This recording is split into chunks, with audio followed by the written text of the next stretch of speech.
Welcome back दोस्तों। आज मैं आपके सामने रिसेंटली कन्नड़ा लैंग्वेज में रिलीज हुई एक जबरदस्त मूवी को लेकर आया हूँ। इसका नाम है टोबी। तो चलिए फटाफट से मूवी की कहानी को स्टार्ट कर लेते हैं। उससे पहले उठा दो प्यार, फॉलो इंस्टाग्राम। कहानी की शुरुआत में ही किसी गाँव में मारी देवी का फेस्टिवल चलते रहता है। वहाँ के एक बंदे के शरीर में देवी माँ आई होती है। वो बंदा कहने लगता है कि बलि का बकरा भाग चुका है। अब आनंद नाम का एक बंदा उस देवी माँ से कहने लगता है, नहीं माता, बलि का बकरा तो सेफ ही है, बंधा हुआ है।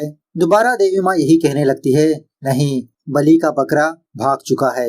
आनंद अपने आदमी से कहने लगता है कि जाओ जाकर चेक करके आओ। तो वो बंदा जाकर चेक करने पर बलि का बकरा और उसका रखवाला वहीं पर होते हैं। सो आनंद दोबारा उस देवी माँ से यही बात कहने लगता है कि बलि का बकरा वहीं पर है। वो देवी माँ कहने लगती है, नहीं, बलि का बकरा भाग चुका है। अगर वो दोबारा वापस गांव में कदम रखा तो वो बकरा नहीं होगा, वो मारी देवता हो जाएगा।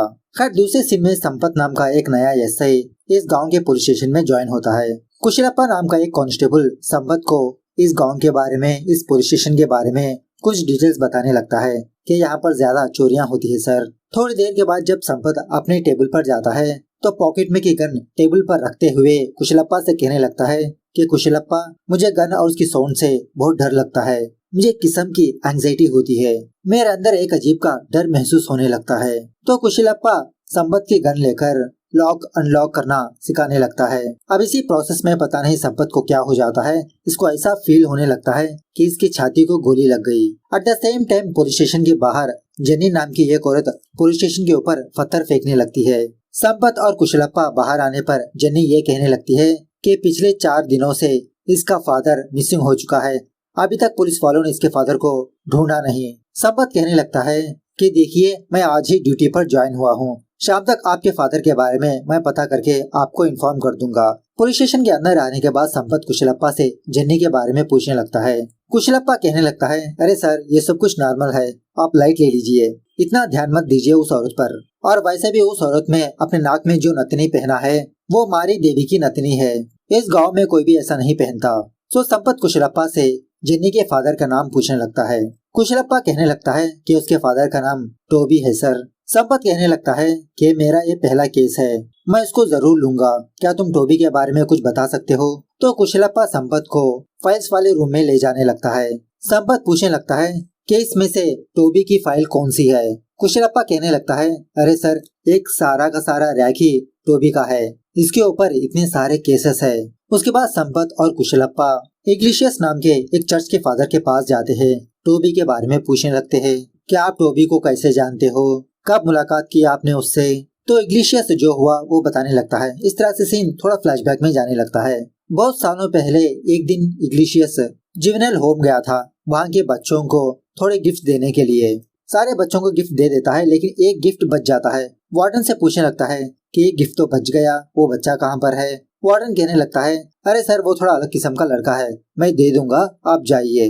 वो हमेशा एक रूम में बंदा रहता है। तो फादर इग्लिशियस उसी तरह से वहाँ से जाने लगता है, लेकिन पता नहीं इसको क्या हो जाता है। वापस वार्डन के पास आकर यही बात कहने लगता है कि नहीं, मैं खुद अपने हाथों से ये गिफ्ट उस लड़के को दूंगा। वो लड़का कहाँ पर है? वार्डन कहने लगता है, अरे फादर, आप क्यों परेशानी को मोल ले रहे हो? मैं दे दूंगा ना।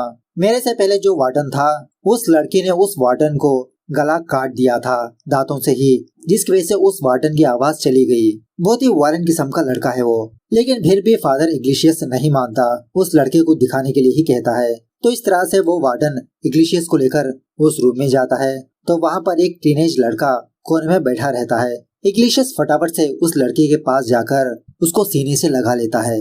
अब किसी ने भी इस लड़के को इतना प्यार से हक नहीं किया होता। वो लड़का भी फादर इग्लिशियस को हक करने लगता है, उसको बहुत अच्छा लगता है। बाद में इग्लिशियस उस वार्डन से पूछने लगता है कि इस लड़के का नाम क्या है? वार्डन कहने लगता है, अरे फादर, इसका कोई नाम नहीं, हर एक कोई अपने अपने नाम से बुलाता है, कोई लोफर, कोई लुच्चा, कोई लफंगा। मार्केट में किसी को मारा था, तब से वो यहीं पर है।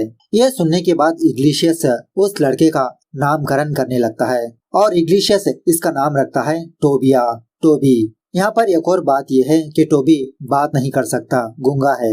नाम रखने के बाद इसका नाम एक हाथ पर लिखने के लिए कहता है। इग्लिशियस हाथ पर इसका नाम लिखने के बाद टोबी अपना नाम सारे बच्चों को दिखाने लगता है कि मेरा नाम आज से टोबी है। उसके बाद टोबी अपने दूसरे हाथ पर फादर इग्लिशियस का नाम लिखने के लिए कहता है। फादर उसी तरह से पेन से लिख देता है। उसके बाद टोबी जुवेनाइल होम में किसी न किसी बंदे से झगड़ा करके बार बार जेल जाते रहता है।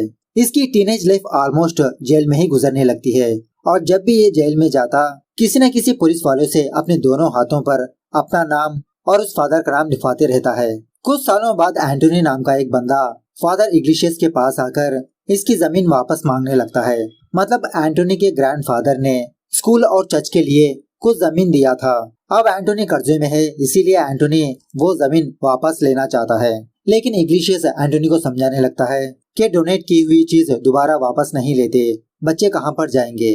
तो एंटोनी फादर को बहुत जलील करने लगता है। At the same time Toby jail से रिहा होकर इस फादर के पास आता है। अब फादर इग्लेसियस को इस हालत में देखकर टोबी का खून उबलने लगता है। एंटोनी और उसके आदमियों की बहुत पिटाई करके वहाँ से भगा देता है। बाद में फादर इग्लेसियस से टोबी को एक वॉचमैन की जॉब दे देता है। एक दिन इस चर्च का प्रेसिडेंट अपने गाड़ी के साथ इस चर्च को आता है और टोबी सीटी बजाते हुए गाड़ी को पीछे लाने के लिए कहता है और उसी तरह डंडे से हल्के से इसकी गाड़ी को मारता है। प्रेसिडेंट को गुस्सा आकर टोबी के पास आकर यही बात कहने लगता है कि तुम्हारी कितनी हिम्मत कि तुम मेरी गाड़ी को हुई लाठी से मारने लगे। तो टोबी गुस्से में आकर प्रेसिडेंट को एक छापड़ लगाता है। तो वो प्रेसिडेंट फादर इग्लेसियस के पास जाकर टोबी के कंप्लेंट देने लगता है कि उसने मुझे छापड़ लगाया, कैसे आदमी को रखा तुमने। दूसरे दिन एक बंदा ये देखता है कि टोबी गेट के पास बैठकर बीड़ी पी रहा है। वो बंदा बहुत ही अच्छी तरीके से टोबी के पास जाकर समझाने लगता है कि ये चर्च है, यहाँ पर बीड़ी नहीं पीते। तो टोबी इसको भी एक छापड़ लगाता है। वो बंदा फादर के पास जाकर टोबी की कंप्लेंट करने लगता है। खैर उसी तरह जब भी शाम होती टोबी किसी दारू की दुकान के पास जाकर बहुत दारू पीते रहता, पैसे भी नहीं देता। तो वो दुकान वाला बंदा फादर इग्लेसियस के पास आकर टोबी ने जितनी दारू पी उसके पैसे हासिल करने लगता है। एक दिन जब ये फादर चर्च में कुछ स्पीच बोल रहा होता है, उसी स्पीच के दौरान टोबी 2 मछलियों को पकड़कर लाता है। फादर को दिखाने लगता है कि देखो फादर, मैंने 2 मछलियाँ पकड़ी। प्रेजेंट डे पर संपत और कुशलप्पा दामोदर नाम के एक बंदे के पास जाते हैं, टोबी के बारे में पूछने लगते हैं। दामोदर कहने लगता है अरे सर, पहले चाय वाय पीजिए। संपत कहने लगता है ठीक है, चाय पिलाओ। दामोदर कहने लगता है कि कुशलप्पा, घर में दूध नहीं है, थोड़ा दूध लाकर तुम्हें चाय बना दो, हम तीनों के लिए। तो बेचारा कांस्टेबल कुशलप्पा उसी तरह से अपने हाथों से चाय बनाकर ये तीनों पीने लगते हैं। बाद में दामोदर संपत को टोबी के बारे में बताने लगता है, मतलब इसके वर्षन की कहानी। एक रात दामोदर किसी नदी के पास बैठकर मछलियाँ पकड़ रहा था। तो ये देखता है कि दामोदर के थोड़ी ही बगल में, थोड़ी ही दूरी पर टोबी भी बैठकर मछलियाँ पकड़ रहा है। तो दामोदर टोबी से बीड़ी मांगने लगता है। तो टोबी उसी तरह से दामोदर को बीड़ी लाकर देता है और इसी तरह इन दोनों में थोड़ा इंट्रोडक्शन होने लगता है। दामोदर पूछने लगता है कि तुम्हारा नाम क्या है। तो टोबी अपने हाथ पर जो नाम लिखा था ना, वो इसको दिखाने लगता है और उसी तरह टोबी दामोदर के पास काफी सारी मछलियों को देखता है। इशारों से पूछने लगता है कि तुमने इतनी सारी मछलियाँ कैसे पकड़ी। दामोदर कहने लगता है क्या तुम मेरे हेल्पर बनोगे, तभी मैं तुमको मछलियाँ पकड़ना सिखाऊंगा। तो टोबी हाँ कहने पर दूसरे दिन दामोदर टोबी को लेकर मॉर्चरी रूम जाता है। एक्चुअली दामोदर मॉर्चरी रूम में पोस्टमार्टम का काम करते रहता है, मतलब डेड बॉडीज को काटकर उनके अंदर के ऑर्गन्स को बाहर निकालना। तो दामोदर ये काम टोबी को सिखाने पर टोबी बहुत ही लगन के साथ ये काम करने लगता है। एक रात जब ये दोनों दोबारा उसी नदी के पास बैठकर मछलियाँ पकड़ रहे होते हैं, दामोदर टोबी से कहने लगता है कि कभी भी तुम अकेले में यहाँ पर मछलियाँ पकड़ने के लिए मत आया करो। एक रात मैं पागल ऐसे ही मछलियाँ पकड़ने के लिए यहाँ पर आया, तो देखा उस रात एक भी मछली नहीं मिली मुझे। लेकिन फिर भी खेकड़े पकड़ने के लिए जब मैं इस नदी में उतरा तो पानी इतना ठंडा था, मैं तो ऐस के मारे जम गया। तभी इस नदी में बादल छाने लगे और इसी बादलों के बीचों बीच मुझे एक बड़ी सी आकृति नजर आई, जैसा लगता हो कोई घोड़े पर बैठा हो। और इसी बादलों में मैंने मारी देवी की नतनी देखी। ये देखकर मैं तो डर के मारे यहाँ से भाग गया। इसी बातों में इन दोनों को कुछ ही दूरी पर एक छोटी बच्ची की रोने की आवाज सुनाई देने लगती है। दामोदर फटाफट से उस आवाज की तरफ जाने लगता है तो ये देखता है किसी ने एक छोटी बच्ची को जंगल में छोड़कर चले गए।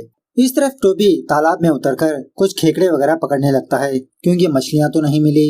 इसी दरमियान में टोबी को उस तालाब में एक नतनी मिलती है।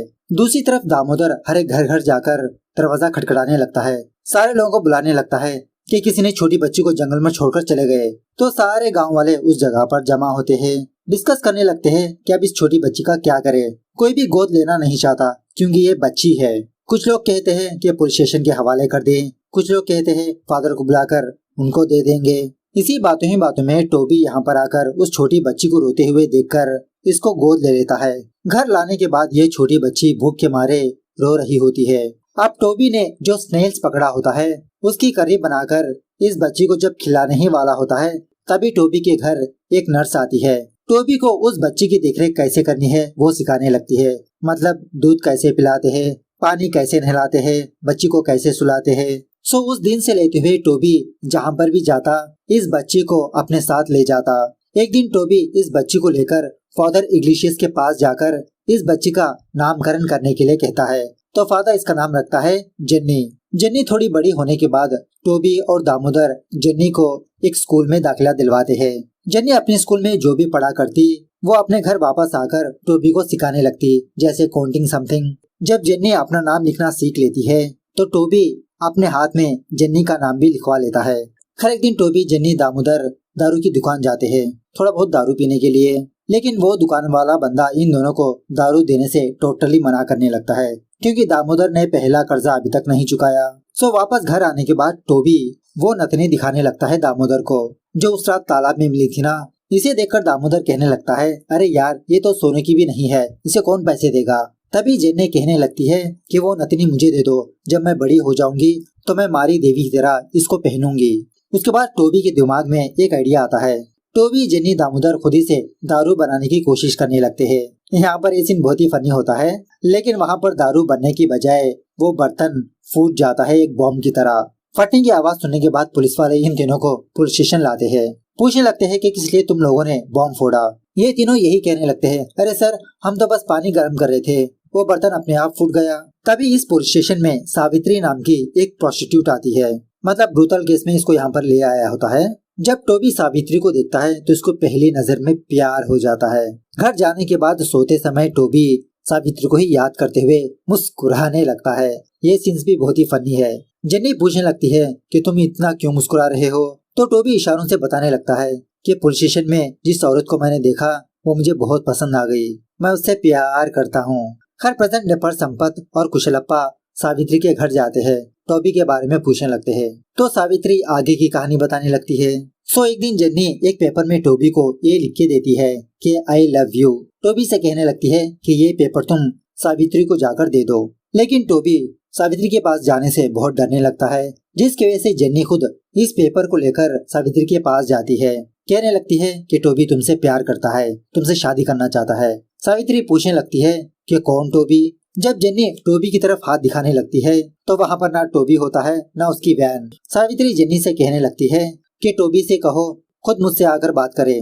तो उसके बाद जेन्नी टोबी और सावित्री की मुलाकात करवाती है। सावित्री कहने लगती है कि हम दोनों बड़े यहाँ पर बात करेंगे, तुम यहाँ से जाओ। जेन्नी कहने लगती है कि मेरे बिना ये बात नहीं कर सकता क्योंकि ये गूंगा है। सावित्री टोबी से कहने लगती है कि तुम मुझसे शादी नहीं कर सकते क्योंकि मैं एक प्रोस्टिट्यूट हूँ, मैं अपना जिस्म बेचती हूँ। जेन्नी कहने लगती है कि तुम जो कुछ भी बेच लो, शादी इसी से कर लो।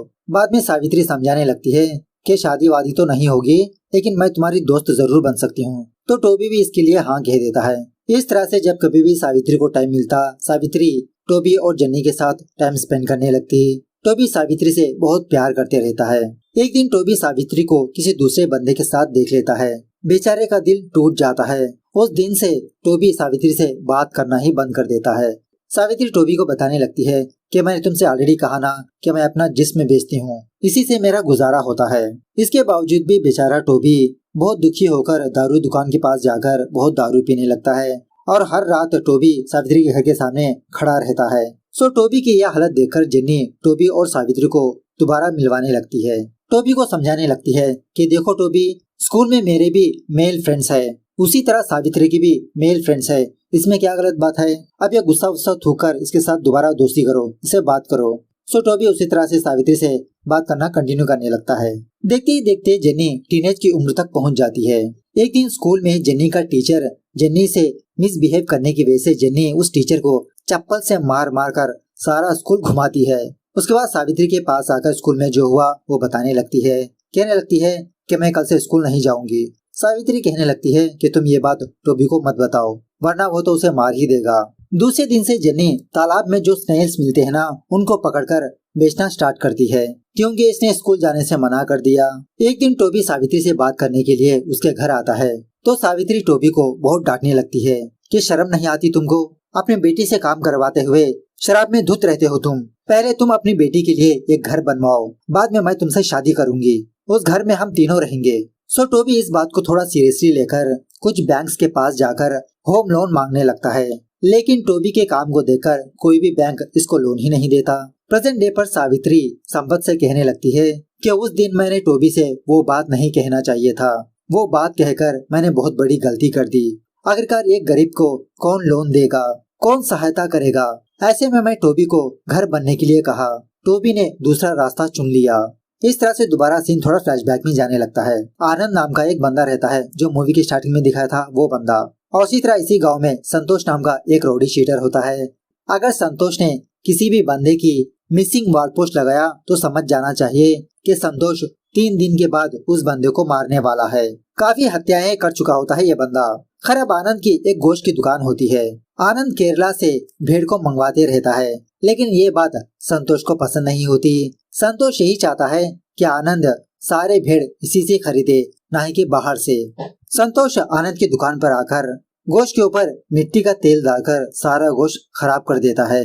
इसको वार्न भी करने लगता है, लेकिन इसके बावजूद भी आनंद आधी रात को भेड़ बकरी ट्रांसपोर्ट करवाते रहता है। सो दूसरे दिन संतोष और उसके आदमी गांव में आनंद की मिसिंग पोस्टर्स लगवाने लगते हैं। अब संतोष आनंद को ना मार दे, उसी रात आनंद और उसके 2 आदमी गांव छोड़कर जंगल में छुपने लगते हैं। उसके दोनों दोस्त कहने लगते हैं कि अगर हम गांव में गए तो संतोष हमको मार देगा, इसे बचने के लिए एक ही एक रास्ता है, हम खुद संतोष को मार देंगे, लेकिन हम नहीं मारेंगे, टोबी नाम के एक बंदे से उसको मरवाएंगे। इस तरह से आनंद और उसके 2 आदमी टोबी के पास जाकर इसको एक वादा करने लगते हैं कि अगर तुम संतोष को मार दोगे तो हम लोग तुम्हारे लिए तुम्हारा खुद का घर बनवाएंगे। सो टोबी इसके लिए राजी हो जाता है।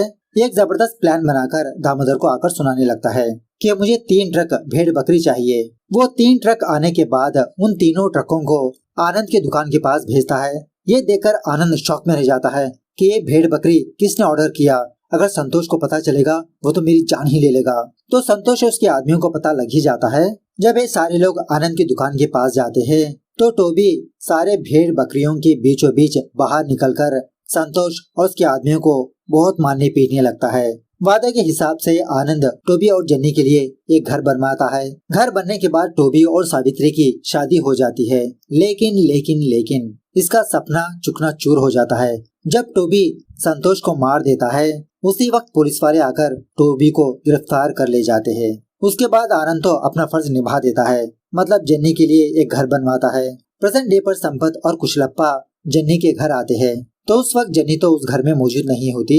बगल वाले घर में जन्नी की नेबर होती है। संपत और कुशलप्पा इस औरत से जन्नी के बारे में पूछने लगते हैं तो ये औरत इन दोनों पुलिस वालों को आगे की कहानी बताने लगती है। संतोष मरने के बाद सारी पावर आनंद के हाथ में आ जाती है। आनंद भी एक बहुत बड़ा गुंडा बन जाता है।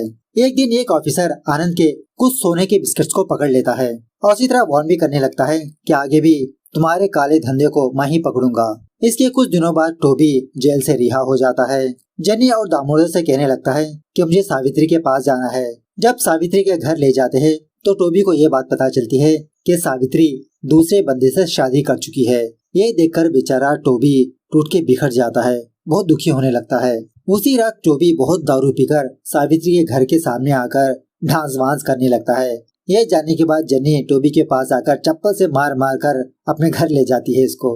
अब जन्नी जिस हार्बर के पास, जिस समंदर के पास स्नेक्स बेच रही होती है, आनंद के पास काम करने वाला प्रशांत नाम का एक बंदा जन्नी को पसंद करते रहता है। मतलब इन दोनों की लव स्टोरी चलती रहती है। तभी आनंद टोबी के पास आकर इसे ये कहने लगता है कि मुझे पता ही नहीं चला कि तुम जेल से रिहा हुए, अगर कोई मदद चाहिए तो बिना हिचकिचाए मेरे घर आ जाओ। जन्नी कहने लगती है कि टोबी कहीं पर भी नहीं जाएगा। दूसरे दिन गवर्नमेंट वाले टोबी के घर को एक नोटिस भेजते हैं। टोबी और जन्नी फटाफट से गवर्नमेंट ऑफिस जाकर इसके बारे में पूछने लगते हैं कि आप लोगों ने हमारे घर को सील क्यों डाला। वो ऑफिसर कहने लगता है कि आप लोगों ने गवर्नमेंट की प्लेस पर घर बनवाया, इट इज इलीगल। घर आने के बाद टोबी जन्नी से कहने लगता है कि हम दोनों आनंद के पास जाएंगे, लेकिन जन्नी इसके लिए टोटली मना करने लगती है। इसके बावजूद भी दूसरे दिन टोबी आनंद के पास जाकर इसी नोटिस के बारे में बात करने लगता है तो आनंद उस ऑफिसर से बात करके इसका सेटलमेंट कर देता है। टोबी का घर उसको वापस दिलवा देता है। उसके बाद आनंद एक गन्ना निचोड़ने की मशीन खरीदकर आनंद के रास्ते में जो कोई भी आता उन सारे लोगों को टोबी के हाथ मरवाते रहता है और उनकी डेड बॉडी को उसी गन्ने की मशीन में डालकर चकनाचूर करवाते रहता है। अब ये सारी चीजें देखकर जेनी समझ जाती है कि आनंद टोबी का इस्तेमाल कर रहा है। काफी सारी बार टोबी को समझाती है लेकिन टोबी समझता ही नहीं। एक दिन तो जेनी टोबी को अपने घर में आने ही नहीं देती। यही कहने लगती है कि तुम आनंद के पास मत जाओ। एक दिन जेनी आनंद के घर जाकर इसको बहुत गालियां देने लगती है कि तुम टोबी का इस्तेमाल करना बंद करो और आनंद ने इनके लिए घर बनवाया ना, उसके बदले जेनी थोड़ा चिल्लर इसके मुंह पे मार देती है। ये देखकर आनंद बहुत एम्बैरेस फील होने लगता है कि सारे लोगों के सामने जेनी ने इसके साथ ऐसे बिहेव किया। उसी रात पुलिस वाले किसी दूसरे केस में टोबी को अरेस्ट कर लेते हैं। दूसरे दिन सुबह दामोदर आनंद के पास जाकर यही बात कहने लगता है कि पुलिस वालों ने कल रात टोबी को गिरफ्तार कर लिया। आनंद कहने लगता है कि तुम जेनी को भेजो, मुझे पता करना है कि टोबी के साथ क्या हुआ, उसने क्या किया। उसी तरह से जेनी आनंद के घर आती है लेकिन आनंद जानबूझकर जेनी से मुलाकात नहीं करता, उसको वेट करवाते रहता है अपने घर के बाहर। रात होने के बाद जब जेनी अपने घर में सो रही होती है, आधी रात को आनंद जेनी के पास आता है और इसकी हुंडी में एक एक रुपया डालते रहता है जो जेनी ने इसके मुंह पर फेंका था ना, वो चिल्लर। कुछ दिनों बाद टोबी जेल से रिहा होता है। दोबारा कुछ दिनों बाद पुलिस वाले किसी न किसी केस पर टोबी को अरेस्ट कर लेते हैं। जब भी अरेस्ट होता आनंद जेनी के पास आकर इसके हुंडी में एक एक रुपया डालते रहता है। ऐसा ही सिलसिला काफी सारी बार चलने लगता है। एक दिन टोबी जेल से रिहा होकर दारू पीने के लिए उस हुंडी में के थोड़े पैसे निकालने लगता है। ये देखकर जेनी टोबी को बहुत डांटने लगती है, सारे के सारे पैसे उसी हुंडी में डालने के लिए कहती है। और उसी तरह टोबी ये देखता है कि जेनी प्रेग्नेंट है। दूसरे दिन टोबी अपने घर के पास पंचायत बिठाने लगता है। यहाँ पर गाँव वाले आनंद भी आते हैं। आनंद जानबूझकर जेनी से पूछने लगता है कि इस बच्चे का बाप कौन है। तभी जेनी का बॉयफ्रेंड प्रशांत ये कहने लगता है कि मैं ही इस बच्चे का बाप हूँ। ये सुनने के बाद टोबी को बहुत गुस्सा आता है, प्रशांत को मारने की कोशिश करने लगता है लेकिन जेनी इसको रोकने लगती है। उसके बाद जेनी और प्रशांत की शादी हो जाती है, उसी घर में रहने लगते हैं। टोबी बेचारा बहुत दुखी होकर मार्चरी रूम में ही अपनी जिंदगी गुजारने लगता है। ऐसे ही कुछ दिन गुजरने के बाद जेनी की एक छोटी सी बच्ची पैदा होती है लेकिन बेचारा टोबी जेनी की याद में बहुत दुखी होने लगता है। दिन भर दारू पीता, कभी काम करता कभी नहीं। एक रात जब आनंद हार्बर में अपने माल को उतार रहा होता है तभी वहाँ पर एक ऑफिसर आता है, इसके माल को पकड़ लेता है। आनंद से डिमांड करने लगता है कि अगर तुम मुझे 50% दोगे तो मैं तुम्हारे माल को तुमको ही दे दूंगा। इस तरह से काफी सारी बार होता है। आनंद को समझ में आ जाता है कि इसकी बोट की न्यूज कोई लीक कर रहा है। इसी बात का पता करने के लिए आनंद अपने बोट का नेम चेंज कर लेता है। बाद में पता चल जाता है कि उस न्यूज को लीक करने वाला और कोई नहीं प्रशांत होता है, जेनी का हस्बैंड। ये जानने के बाद आनंद टोबी के पास जाकर ये कहने लगता है कि देखो प्रशांत ने ही जेनी को तुमसे दूर किया और अब वो मेरे बिजनेस में भी घोटाला कर रहा है। तुम्हारा और मेरा दुश्मन एक ही है, उसे मार दो। टोबी मौका देखकर जब प्रशांत अकेले सो रहा होता है इसको गला दबाकर मारने की कोशिश करने लगता है लेकिन eight the same time jenny यहाँ पर आकर टोबी को बहुत गालियां देने लगती है, प्रशांत को छोड़ने के लिए कहती है। बाद में जेनी आनंद की सच्चाई टोबी को बताने लगती है कि जब जब टोबी जेल जाया करता था तब तब आनंद जेनी के पास आकर इसके साथ सोया करता था और जब भी सोता इसके हुंडी में एक एक रुपया डालने लगता। टोबी से कहने लगती है कि आप तुम उस हुंडी का हिसाब कर लो, जितने पैसे है उतने बार आनंद ने मेरे साथ सोया। यह सुनने के बाद टोबी को बहुत गुस्सा आता है, आनंद को मारने के लिए निकलने लगता है। जेनी कहने लगती है कि तुम आनंद को मारकर दोबारा जेल चले जाओगे, दोबारा मैं तुमको छुड़वाने के लिए किसके साथ सोना होगा। यह सुनने के बाद बेचारा टोबी बहुत दुखी होने लगता है। जेनी टोबी को समझाने लगती है। खैर दूसरे दिन सुबह होने के बाद जेनी ये देखती है कि टोबी अपने घर में मौजूद नहीं। 3 दिन गुजरने के बाद जेनी पुलिस स्टेशन में जाकर टोबी की मिसिंग कंप्लेंट लिखवाती है। खैर प्रेजेंट डे पर टोबी और प्रशांत वापस अपने घर आते हैं, मतलब ये दोनों कहीं पर गए थे। ये बात जानकर आनंद अपने आदमियों को टोबी के घर भेजकर टोबी और प्रशांत को बहुत जख्मी करने लगता है। जेनी की पड़ोसन इन दोनों को हॉस्पिटल ले जाती है। ट्रीटमेंट लेते समय बेचारे प्रशांत की मौत हो जाती है और इसी तरह टोबी बहुत ही क्रिटिकल कंडीशन में होता है। ये बात जानने के बाद जेनी अपने हाथ में चाकू लेकर आनंद के पास जाने लगती है। उसी वक्त उस हॉस्पिटल का डॉक्टर जेनी को देखकर इसको फॉलो करने लगता है, मतलब इसको रोकने के लिए। जब तक वो डॉक्टर आनंद के पास जाता तब तक आनंद और उसके आदमी जेनी को मार चुके होते हैं। उसके बाद वो डॉक्टर यही बात टोबी को आकर सुनाने लगता है। बेचारा टोबी जेनी की लाश को देखने के लिए जंक यार्ड जाता है। वहाँ पर जेनी की डेड बॉडी को ढूंढने लगता है तो किसी जगह पर जेनी की डेड बॉडी मिल जाती है। बेचारा फूट फूट के बहुत रोने लगता है। उसके बाद टोबी अपने नाक में जेनी की वो बड़ी वाली नथनी पहनता है और उसी रात एक्चुअली मारी देवी का फेस्टिवल चलते रहता है, वही जो मूवी की स्टार्टिंग में दिखाया गया था। तो उसी रात टोबी मारी देवी का रूप लेकर घोड़े पर सवार होते हुए यहाँ पर आता है। आनंद उसके आदमियों को बहुत मारने पीटने लगता है। फाइनली टोबी देवी माँ की तलवार लेकर आनंद का सर धड़ से अलग कर देता है। उसी वक्त संपत बिना हिचकिचाए अपनी गन लेकर टोबी को गोली मार देता है। बेचारी जेनी की वो छोटी बच्ची टोबी की लाश के पास आकर बहुत रोती रहती है। उसके बाद फादर इग्लेशियस जेनी की बेटी को अपने साथ ले जाता है, मतलब गोद ले लेता है। इस तरह से ये मूवी यहाँ पर दी एंड होती है। तो मूवी कैसे लगी कमेंट करके बताना जरूर। मिलते हैं अगली वीडियो में, तब तक take care, bye bye, see you soon.